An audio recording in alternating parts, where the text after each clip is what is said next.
Alors, explique donc la relation entre les néoconservateurs comme John Bolton et Trotsky. Quel est le lien? Après la Seconde Guerre mondiale, ces trotskistes qui s'étaient séparés de Trotsky ont commencé à harceler le Parti communiste des États-Unis parce qu'il y avait beaucoup d'intellectuels, même pendant le macarthisme, comme Albert Einstein, Lillian Hellman et Will Geer, qui étaient de grands soutiens du Parti communiste. Ils ont organisé la conférence pour la paix du Waldorf en 1949, ce qui était un événement très important. WRB, Dubois et bien d'autres y ont participé. C'est le sommet du macartisme. Le Parti communiste est illégal, clandestin. Mais à l'hôtel Waldorf de New York, le Parti communiste organise cette conférence pour la paix en affirmant que l'Union soviétique a raison et tous ces grands écrivains et intellectuels y adhèrent. C'est un événement majeur. Alors les trotskistes protestent et s'y opposent, et la CIA voit cela et dit, en gros, nous pouvons vous aider. Et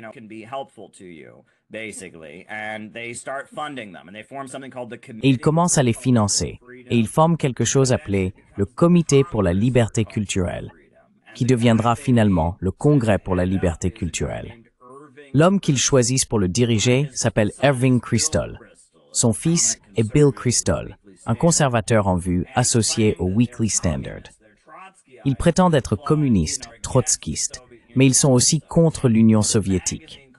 Ce magazine appelé Partisan Review, qui est un magazine trotskiste, est distribué partout aux États-Unis. Ils en créent un en Angleterre appelé Encounter, un en Allemagne appelé Der Monat et un en France appelé The Paris Review. Ce sont comme ces journaux radicaux à l'apparence communiste qui sont partout et qui sont très bien financés.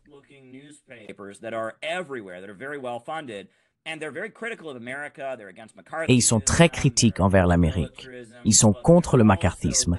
Ils sont contre le militarisme. Mais ils mènent aussi ce genre de campagne de haine relevant de la cancel culture contre des universitaires et des intellectuels qui soutiennent le Parti communiste, comme Albert Einstein. Ils ont lancé une campagne contre Albert Einstein, Oppenheimer et d'autres, s'acharnant sur eux. Et ils ont fait cela pendant un certain temps. Puis, il y a eu une division. Le macartisme était cette hystérie anticommuniste aux États-Unis qui a fini par prendre une vie propre. Joe McCarthy a par exemple accusé l'armée américaine d'être communiste, n'est-ce pas? Et la CIA finançait ces groupes. Donc l'establishment américain disait que cette hystérie anticommuniste devenait incontrôlable.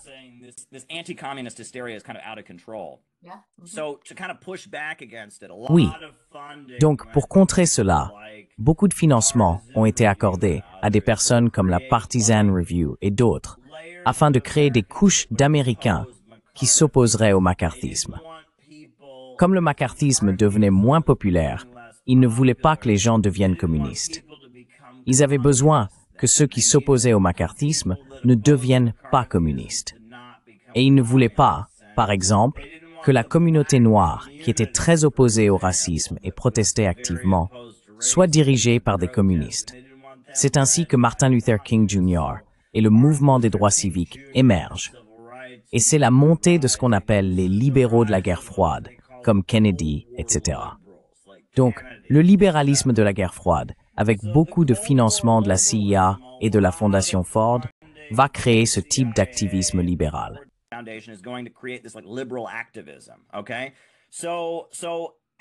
D'accord. Donc, à la suite de cela, on voit ces personnes qui continuent de manifester pour les droits civiques et protestent contre la guerre du Vietnam. Beaucoup d'entre eux deviennent communistes. Ils brandissent le drapeau vietnamien et les Black Panthers émergent comme un groupe marxiste-léniniste. Tout ça. Donc beaucoup de ces personnes qui forment la nouvelle gauche, pour la CIA, la nouvelle gauche est tellement dangereuse qu'ils doivent soutenir Richard Nixon. N'est-ce pas? Parce que Richard Nixon va écraser la nouvelle gauche. Et puis, Israël joue aussi un rôle important là-dedans. La nouvelle gauche, parce qu'elle est alignée avec les pays communistes. En 1967, il y a la guerre des 6 jours. Et c'est à ce moment-là que l'Union soviétique reconnaît diplomatiquement l'Organisation de libération de la Palestine.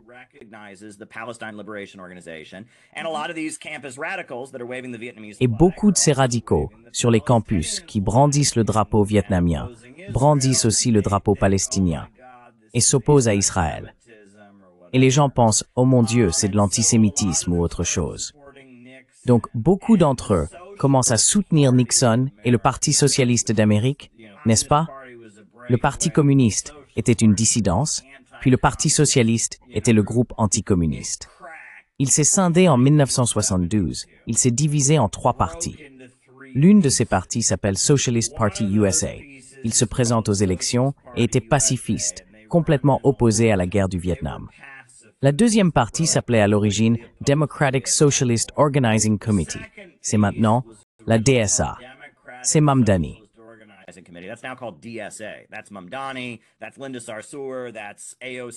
C'est Linda Sarsour. C'est AOC et tous les autres. Ils s'appellent les Democratic Socialists of America, n'est-ce pas? Et ils étaient plutôt contre la guerre du Vietnam. Ils l'avaient soutenu au début, mais progressivement, ils disaient que ça ne fonctionnait pas, ou peu importe. Et puis il y a un tout petit groupe dirigé par Max Shachtman, qui était le type qui s'était disputé avec Trotsky. Et eux disent, eh bien, nous devons soutenir complètement la guerre du Vietnam, et nous devons voter pour Richard Nixon en 1972, parce qu'il va lutter suffisamment contre les communistes, et il s'appelle les social-démocrates USA. Et de là, on obtient Irving Kristol. De là, on obtient, vous savez, Carl Gershman, qui a dirigé le National Endowment for Democracy pendant de nombreuses années.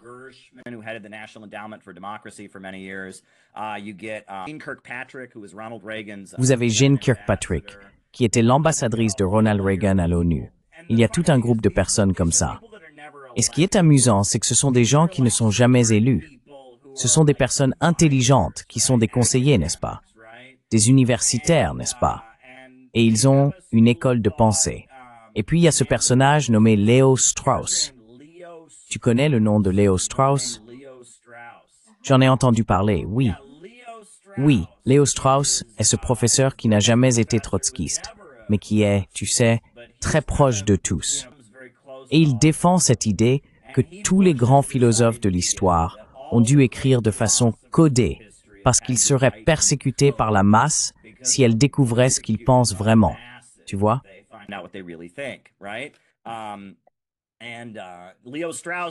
Et Leo Strauss leur dit qu'en gros, certaines personnes sont tout simplement supérieures aux autres, et on les appelle les rois philosophes. Il cite Platon. Certaines personnes sont simplement intelligentes, et que l'Allemagne nazie et l'Union soviétique sont toutes deux des exemples de gens ordinaires qui s'unissent pour former des gouvernements qui oppriment les personnes intelligentes. N'est-ce pas? Et donc, le devoir des États-Unis est de contrôler la populace pour qu'elle ne fasse pas cela, et de répandre la liberté dans le monde afin que les intellectuels puissent s'élever, pour que les personnes intelligentes puissent arriver au sommet.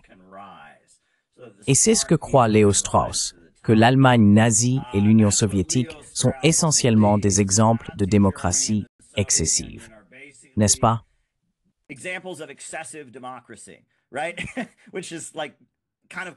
Ce qui est en quelque sorte contradictoire avec ce qu'on entend habituellement. Mais c'est comme si, au fond de nous, les gens ordinaires voulaient tous être autoritaires et oppressifs, non?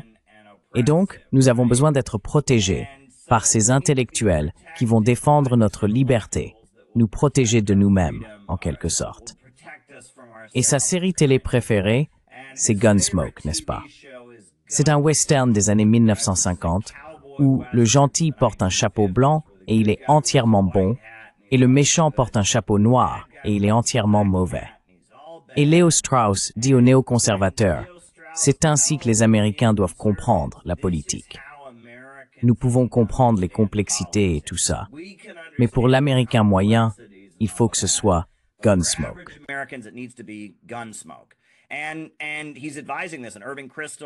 Et il conseille cela avec Irving Kristol et tous les autres.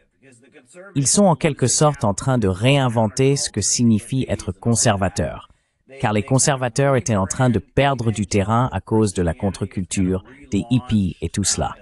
Ils rebrandissent le christianisme évangélique, le relancent comme une nouvelle force. Et le conservatisme se met à jour pour devenir ce mouvement qui affirme que l'Amérique est, vous savez, le plus grand pays du monde. On l'aime ou on la quitte. Si tu n'aimes pas ce pays, pourquoi ne pars-tu pas? Ce genre de discours. C'était presque une politique de cow-boy.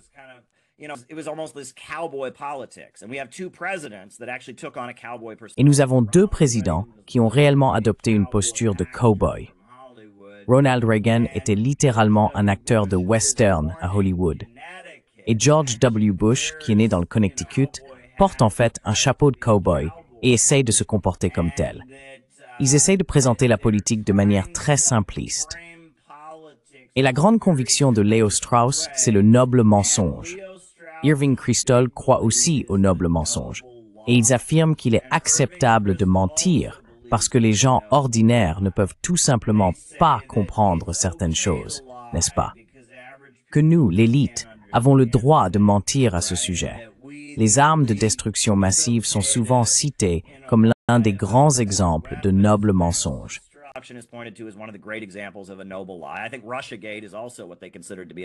Je pense que le Russiagate est aussi ce qu'ils considèrent comme un noble mensonge, et que, pour nous amener à voir le monde comme dans un western, il est acceptable de nous mentir et de nous manipuler pour nous entraîner dans des guerres.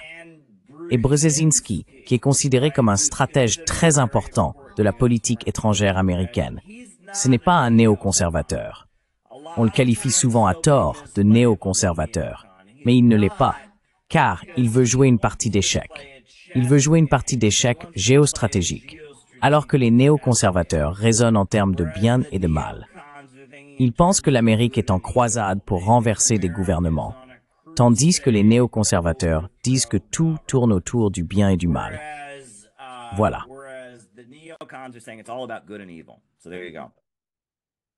Eh bien, as-tu entendu parler du terme éclaircissement sombre récemment? Non. L'obscure illumination, la seule personne qui a popularisé ce terme est Curtis Yarvin. Leur dernière idée, qui ressemble un peu à ce que vous dites, c'est que les gens de la tech, comme Peter Thiel et ce qu'on appelle la mafia PayPal, vous avez entendu parler de la mafia PayPal, n'est-ce pas? Bien sûr. Ces personnes pensent, comme vous l'avez dit, que les gens ordinaires ne savent pas grand-chose, n'est-ce pas? Au fond, ils veulent juste que quelqu'un comme un dictateur contrôle tout. Au fond, c'est ce qu'ils croient. Donc, ce qu'ils envisagent, c'est d'utiliser la technologie pour y parvenir.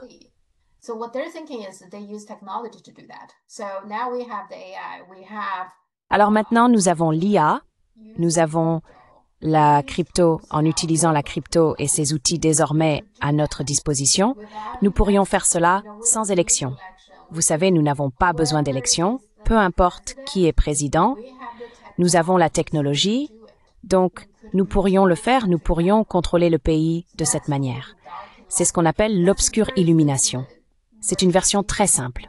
Vous pouvez vous renseigner là-dessus. Je suis sûre qu'en creusant un peu, on vous l'expliquera bien mieux que moi. Mais c'est ma compréhension très superficielle de ce qu'est l'obscure illumination.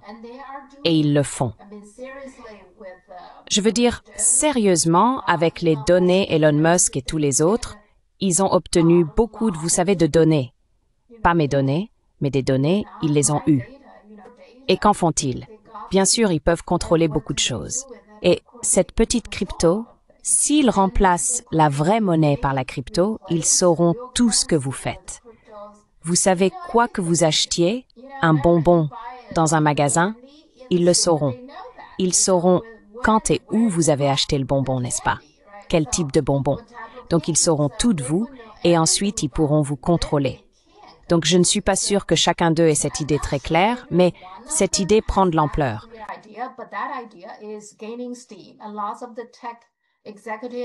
Et beaucoup de dirigeants de la tech, en particulier les plus haut placés, les oligarques de la tech, sont intéressés par cette idée.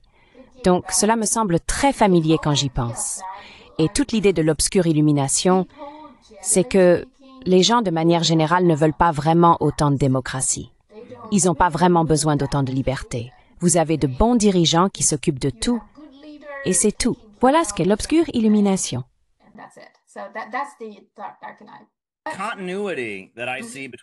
La continuité que je vois entre Trotsky et les néoconservateurs, c'est l'antipopulisme, l'idée que le peuple est l'ennemi, n'est-ce pas? Trotsky détestait la paysannerie, et vous savez, son radicalisme était très axé sur le chaos et la destruction, n'est-ce pas? Il voulait tout démolir. Et il y a une chose que je trouve assez amusante. Juste avant de mourir, Trotsky a écrit une biographie de Staline. Elle s'appelle Staline, une évaluation. Et les 5 premières pages portent sur le fait que Staline est asiatique, n'est-ce pas? Parce qu'il est né en Géorgie. Et il le compare à Gengis Khan. Et il dit que les Asiatiques sont intrinsèquement autoritaires et n'ont pas les valeurs éclairées de l'Occident, et que Staline est, vous savez, le marxisme est occidental, il est occidental et démocratique, et Staline est asiatique. Je veux dire, aujourd'hui, on voit bien que c'est du racisme pur et simple, n'est-ce pas? Mais à l'époque, cela semblait acceptable.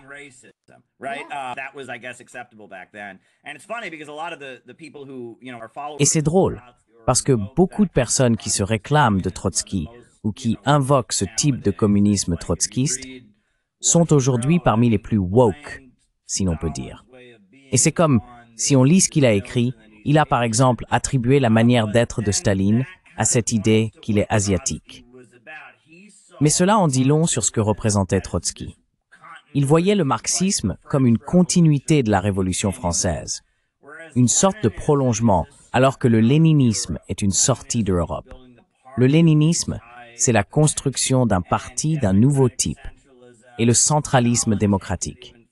Et Staline va encore plus loin, dans le sens où le marxisme cesse d'être occidental avec Lénine, et il continue en quelque sorte comme une expression du monde non occidental, affirmant sa différence avec l'Occident, n'est-ce pas? Et pour Trotsky, comme pour beaucoup d'autres, le marxisme n'était qu'une continuation de l'individualisme occidental et des valeurs occidentales.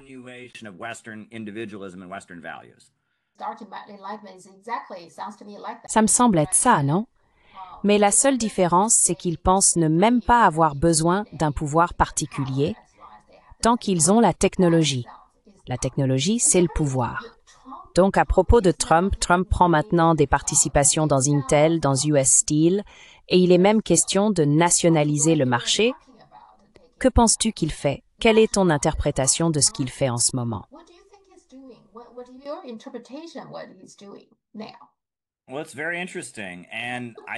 Eh bien, c'est très intéressant.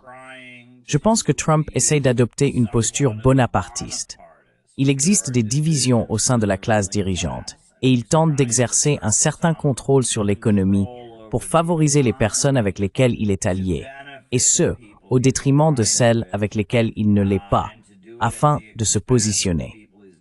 Écoutez, si les élections avaient lieu aujourd'hui, il serait remplacé par un démocrate. Il ne s'en sort pas très bien, n'est-ce pas? Je veux dire, les sondages, il a vraiment besoin de faire ses preuves. Et j'ai presque l'impression, je ne veux pas être trop confiant dans les capacités de Trump, mais j'ai presque l'impression qu'il sait, vous voyez, qu'il n'y aura pas d'élection. Ce n'est que sa première année.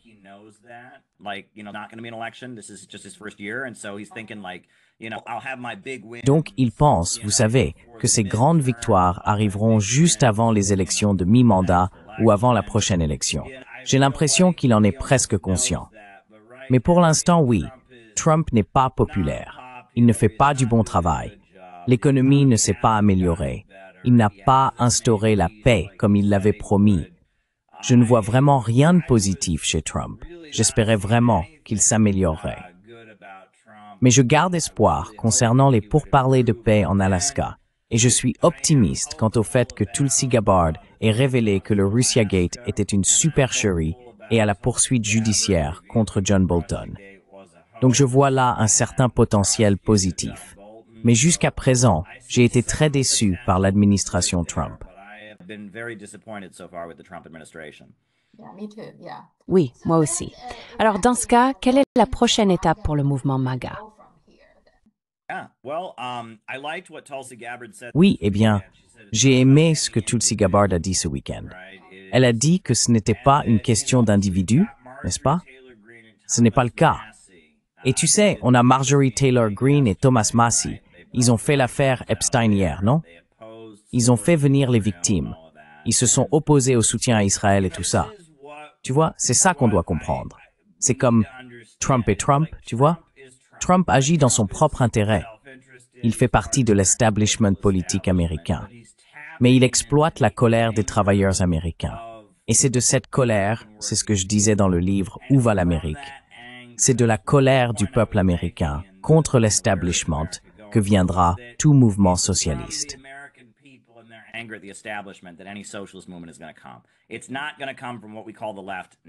Cela ne viendra pas de ce que nous appelons aujourd'hui la gauche. Ce n'est pas de là que cela viendra. Cela viendra de là, et c'est le début d'un processus. Et cela prendra du temps. Mais finalement, les personnes qui se sont rassemblées autour de Trump, parce qu'elles pensaient qu'il allait rendre sa grandeur à l'Amérique, qu'il allait s'opposer au FBI et combattre l'establishment, ce seront ces personnes qui finiront par créer un mouvement dans ce pays contre l'impérialisme et pour construire une nouvelle Amérique qui fera partie du nouveau monde, n'est-ce pas? Et cela va être difficile. Nous devons construire une coalition anti-monopole. Et les niveaux inférieurs du capital qui gravitent autour de Trump ont un intérêt économique. Ils s'en sortiraient mieux si nous faisions du commerce avec la Chine.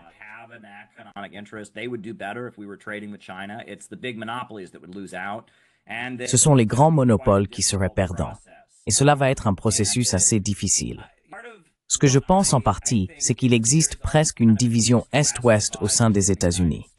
Les régions de l'Ouest des États-Unis, en particulier le Texas, le Nord-Ouest du Pacifique et tout cela, ont des intérêts économiques différents de ceux des régions de l'Est. La Nouvelle-Angleterre, Harvard, Yale, Boston, New York, etc.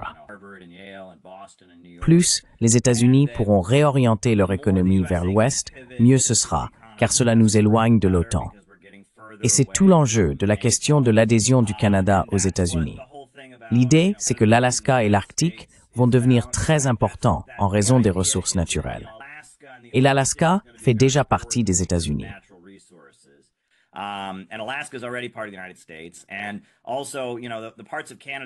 Et aussi, les régions du Canada qui ne sont pas très densément peuplées. Vous savez, ce sont aussi des endroits où il y a beaucoup de pétrole, de gaz naturel et de minéraux. Je pense qu'il existe une partie de l'État profond qui aimerait voir les États-Unis reliés à l'Alaska, avec de grands pipelines descendant de l'Alaska jusqu'en Californie, etc. Ils aimeraient que les États-Unis se tournent vers les profits générés par l'économie en plein essor à l'Est, la Russie, l'Organisation de coopération de Shanghai, la péninsule coréenne, etc. Cette division, celle d'un pivot et d'une poussée vers l'Ouest des États-Unis, et d'un éloignement de la vieille aristocratie de la Nouvelle-Angleterre, liée à l'OTAN et au Council on Foreign Relations. Encore une fois, cela semble très subtil, n'est-ce pas? Ce ne sont pas de grands changements. Mais le fait que les États-Unis aillent dans une bonne direction passera par un pivot vers l'Ouest.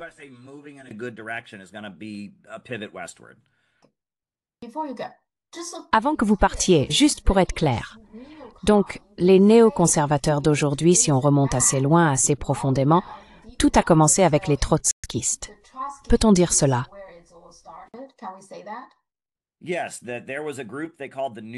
Oui, il y avait un groupe qu'on appelait les intellectuels de New York. Et c'était un groupe de personnes qui suivaient Trotsky à New York. Ils ont fondé le Parti ouvrier socialiste. Et tout cela, puis ils ont rompu avec Trotsky de façon très spectaculaire en 1939. Vous pouvez lire La lutte pour un parti prolétarien ou En défense du marxisme. Ce dernier est de Trotsky et La lutte pour un parti prolétarien est de James Cannon. C'était une question de classe. C'étaient des intellectuels issus de la classe moyenne qui voulaient leur liberté. Et ils ne voulaient pas s'attacher à l'Union soviétique. Ils n'avaient pas le courage de s'opposer au gouvernement américain. Lorsque le gouvernement américain a pris une position anti-soviétique, ils n'ont pas pu s'y opposer. Ils ont dû suivre le mouvement.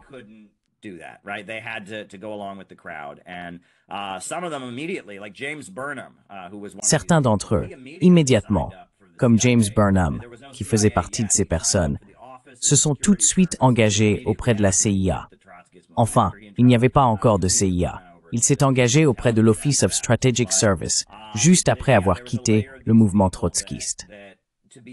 Après sa rupture avec Trotsky, il est tout de suite passé du côté de l'appareil de renseignement. Mais oui, c'était pour servir l'impérialisme, n'est-ce pas? Et c'est bien ce que c'était. Ils ont conservé l'esthétique du gauchisme, le drapeau rouge. Vous savez, le rouge étant la couleur de la colère, de la rage et de la passion sexuelle, n'est-ce pas? Et le communisme, en tant que mouvement, si l'on remonte à la Révolution française, est vraiment un mouvement de sentiments libidinaux comme la colère et les pulsions sexuelles. Et aussi oedipien, n'est-ce pas? Vous savez, un adolescent veut tuer ses parents, non?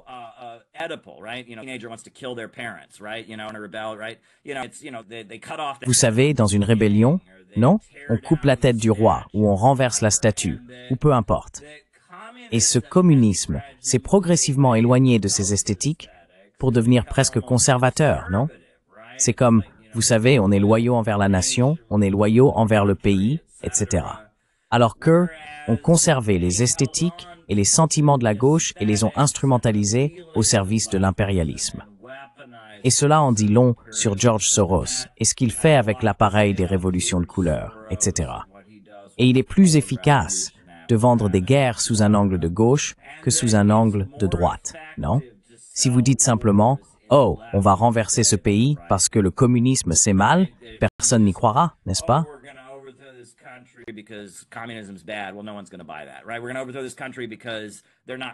Nous allons renverser ce pays parce qu'ils ne sont pas chrétiens. Personne ne va croire ça, n'est-ce pas? Mais nous renversons ce pays parce que le peuple est opprimé et qu'il descend dans la rue pour réclamer la justice. Ça marche. Ils ont pris les sentiments révolutionnaires de gauche qu'ils avaient appris du trotskisme et les ont appliqués au service de la société américaine. Et ils ont finalement rejeté le mouvement communiste parce qu'il représentait une menace pour leur individualité. Dans leurs écrits, ils disent qu'ils condamnent le culte du chef. Il n'y avait pas encore l'expression « culte de la personnalité » de Khrouchtchev, mais ils condamnaient le culte du chef. Et ils disent « Eh bien, nous n'obéissons ni à Moscou, ni à Mexico. »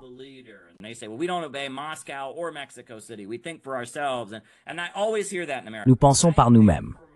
Et j'entends toujours ça en Amérique. Je pense par moi-même. C'est pour ça que je regarde CNN. Je ne peux pas lire ce que dit RT. Je ne peux pas lire, vous savez, quoi que ce soit d'anti-impérialiste parce que je serais endoctriné. Donc je pense par moi-même et je fais simplement ce que dit le gouvernement, n'est-ce pas? C'est un peu la norme, non? En Occident, nous pensons par nous-mêmes en ne pensant pas du tout. Je dis aux gens qu'en Amérique, tout le monde pense par soi-même. Ils pensent par eux-mêmes. Et vous savez, regardez les images des jeunes pionniers en Chine avec leurs foulards rouges, ou la jeunesse au Venezuela, ou la jeunesse en Iran, et tout ça. Et nous disons, oh, tous ces enfants sont endoctrinés. Ils sont endoctrinés.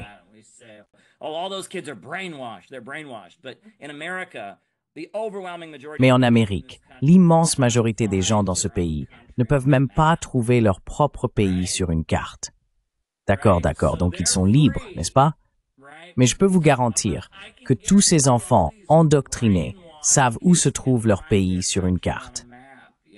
Vous savez, je comprends que les jeunes pionniers reçoivent un foulard rouge quand ils sont petits, et on leur dit « c'est un morceau du drapeau chinois ». Cela représente le sang de tous ceux qui sont morts et tu fais partie d'un projet. Et ça, c'est quelque chose dont les êtres humains ont besoin. L'idéologie, c'est comme conduire sur la route, n'est-ce pas? Quand vous conduisez, vous savez où vous allez, vous savez d'où vous venez, vous savez où vous allez arriver. Mais imaginez que vous conduisiez sur la route et que tout à coup, vous ne sachiez plus où vous allez, ni d'où vous venez.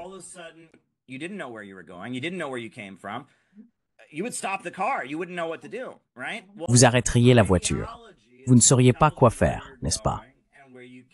Eh bien, l'idéologie, c'est ce qui vous dit où vous allez, d'où vous venez et comment vous y arrivez. Les gens ont besoin d'idéologie. Mais le postmodernisme dans la société occidentale dit « Eh bien, c'est totalitaire.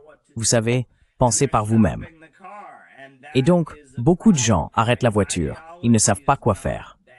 Et ils arrêtent la voiture. Et c'est un problème, n'est-ce pas? L'idéologie n'est pas mauvaise, l'idéologie est bonne. Les civilisations humaines ont toujours inventé des idéologies pour maintenir la civilisation, pour maintenir les pays unis, les religions, etc. Le postmodernisme et l'irrationalisme philosophique disent qu'il n'y a pas d'idéologie et que la meilleure chose, la seule façon d'être bon, c'est d'être un déconstructeur, de démonter les idéologies pour que les gens pensent par eux-mêmes.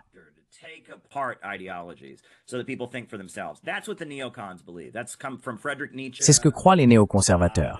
Cela vient de Friedrich Nietzsche. Cela va jusqu'à Léo Strauss et tout ce courant. On appelle cela l'irrationalisme philosophique. C'est une sorte de culte de l'individu et une opposition à toute idéologie, tout ce qui pourrait être considéré comme une pensée de groupe ou une idéologie totalitaire. C'est ce qu'ils croient. Et c'est vraiment la religion du monde occidental, n'est-ce pas? Même si nous n'avons pas d'idéologie, c'est cela, l'idéologie. Si vous regardez les démocrates et les républicains, toutes les personnes qui dirigent les universités aux États-Unis, ils croient au postmodernisme et à l'irrationalisme philosophique. Ils pensent qu'il n'existe pas de vérité réelle et que le mieux à faire est de déconstruire.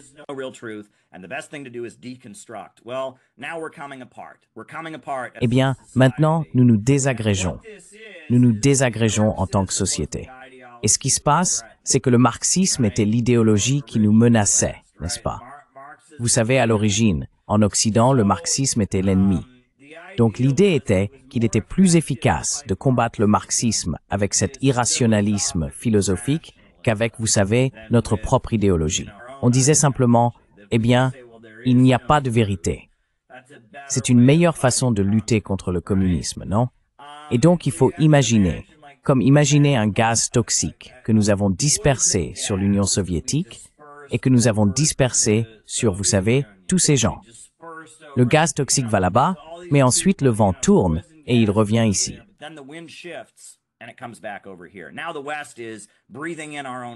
À présent, l'Occident respire son propre poison. Le postmodernisme est en train de détruire la civilisation occidentale, tandis que le monde communiste s'est adapté. Ils avaient besoin de changer les choses. L'Union soviétique devait s'ajuster. Ainsi, l'attaque, le postmodernisme, la nouvelle gauche et les révolutions de couleur visaient des éléments qui devaient évoluer dans le monde communiste. Mais aujourd'hui, le monde communiste s'est rétabli. Ils se sont adaptés et maintenant, le gaz toxique est ici, en Occident. Nous ne savons plus en quoi nous croyons. Nous sommes perdus. Nous sommes en quête de sens. Et nous faisons face aux mêmes problèmes économiques que nous avons déjà connus, dont nous avons parlé, qui trouvent leur origine dans la technologie. Voilà la situation dans laquelle nous nous trouvons. C'est mon point de vue. Toujours intéressant de discuter avec vous. Merci beaucoup. Merci. Bon week-end. Au revoir, oui. Salut.